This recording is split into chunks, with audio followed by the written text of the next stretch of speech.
the 3/4. 3/4 is a very different thing than everything else so far, because it's not really a polyrhythm per se. We don't project another pulse. Instead, we project another measure. Now, this is a very important point, because when you do a polyrhythm, what you in fact do is you project to the listener another phenomenon pulse over the real one, which you count. Now, in this case, the pulse coincides. All of us will count the same quarter note. The difference is not in what we count as the pulse, but how many of these we group together. So I will be grouping them in 4s, but you will be thinking that I'm grouping them in 3s. The same thing, the same pulse. So I will be counting 1, 2, 3, 4. So I'll be going 1, 2, 3, 4, 1, 2, okay. Or if we play it better, 1, 2, 3, 4, 1, 2, 3, 4. If somebody sees that I've actually stretched the 1 and 3, they're going to be after me, I know. Sorry, guys. Anyway, but what I'm going to project is that I'm playing 3s. So although I'll be counting for me, I'll be doing 1, 2, 3, 4. I'll be playing 1, 2, 3, 1, 2, 3, 1, 2, 3. As you see, there's no problem with the quarter notes. Both of us have the same quarter note. The problem is that I'm counting 4 of them for my measure, but the listener will think I'm doing 3 of them in measure. Now, this is not a polyrhythm, as I said, but there is a name for this: metrical dissonance. Some say metrical, some say metric. It's always the same thing. It's dissonance of the meters. And there are 2 kinds of that metrical dissonance usually used. One of them is this, where you have different measures superimposed over each other. For example, a 3 measure played over a 4 measure with the same pulse. And the other kind we'll cover later, which is the same measure shifted by a particular value. Now, a good way to start doing this is to just play 3, 1, 2, 3, 1, 2, 3, 1, 2, 3, when you count 4. So you'll be doing 1, 2, 3, 4, 1, 2, 3, 4, 1, 2, 3, 4, 1, 2, 3, 4, 1, 2, 3, 4. It's not anything difficult, you're going to say. Yes, it isn't, because the only thing we're doing now is we're playing 1, 2, 3. If we start doing a bit more involved stuff, then it's going to change. It's going to become harder. So, for example, if I do something like 1, 2, 3, 4.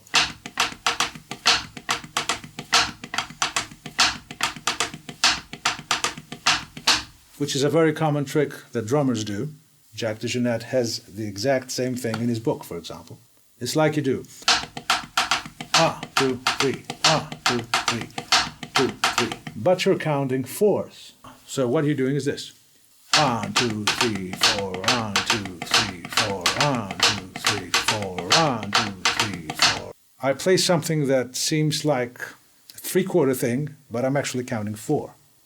So what you have is a prime example of metrical dissonance. Now, for those of you that play classical piano, this thing has existed in classical piano literature for a long time. For example, Schumann used metrical dissonance extensively. Also, Brahms used it extensively. And the Russians used it extensively, like Scriabin. Scriabin killed it. Scriabin used metrical dissonance with polyrhythms, for example. If you want more information on metrical dissonance, there is a pretty large bibliography as of late. I would recommend Harold Krebs' book, Fantasy Pieces, which is on Schumann, but it has an excellent exposition of metrical dissonance in the various forms. So let's go to the app, and it's all set to 3 quarter notes, the 3 quarter note pattern. Okay, so the pattern of the piano is something like this. Now, you can play the pattern with your one hand and try to solo over it with the other hand. That takes hand independence, and also you need to be able to think multiple things in your head at the same time, multitasking of sorts. But I think it's worth the effort, because if you can do this on your own, you can most definitely do this when somebody else plays it against you. The whole key is for you to be able to get the whole concept and reproduce it yourself without any help. If that happens, if somebody does this to you, you'll be able to adapt easier. That's the key idea.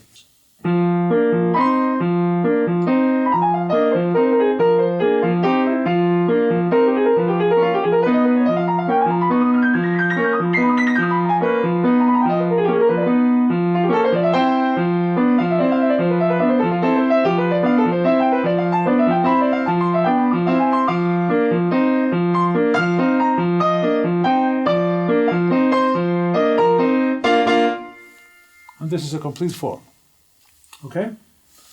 If you can do this on the piano, then everything else is going to be so much easier. If you cannot, don't despair. There's always Genius Jamtracks to help you out. So let's start playing with this. As always, when you start practicing, always use the built-in metronome. It's going to help you always know where you are inside the bar. And when you're okay with how loud everything is with the mixer, then you can see where you are in the form, which is very important.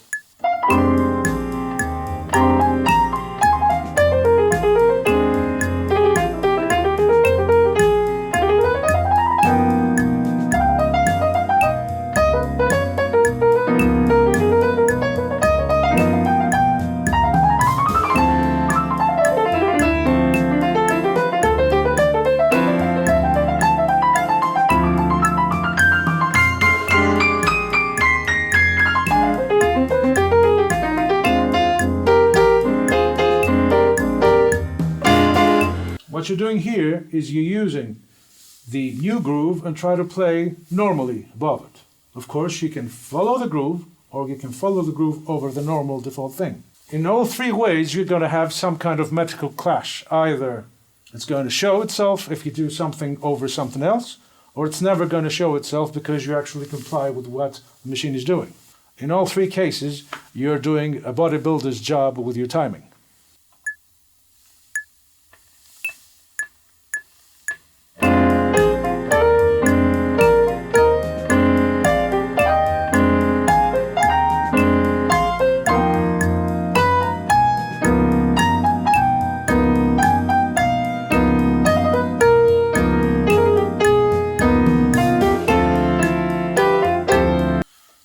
Something that you should also know is that this kind of thing, the metrical dissonance over 3/4 inside a 4/4 measure, is something that has been extensively used even in early jazz, even from people like J.B. Johnston, for example, who was a genius in that. Normally things would go like...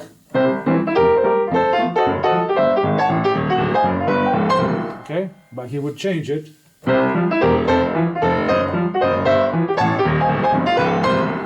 So it would shift around the rhythm like this. It's exactly the same thing.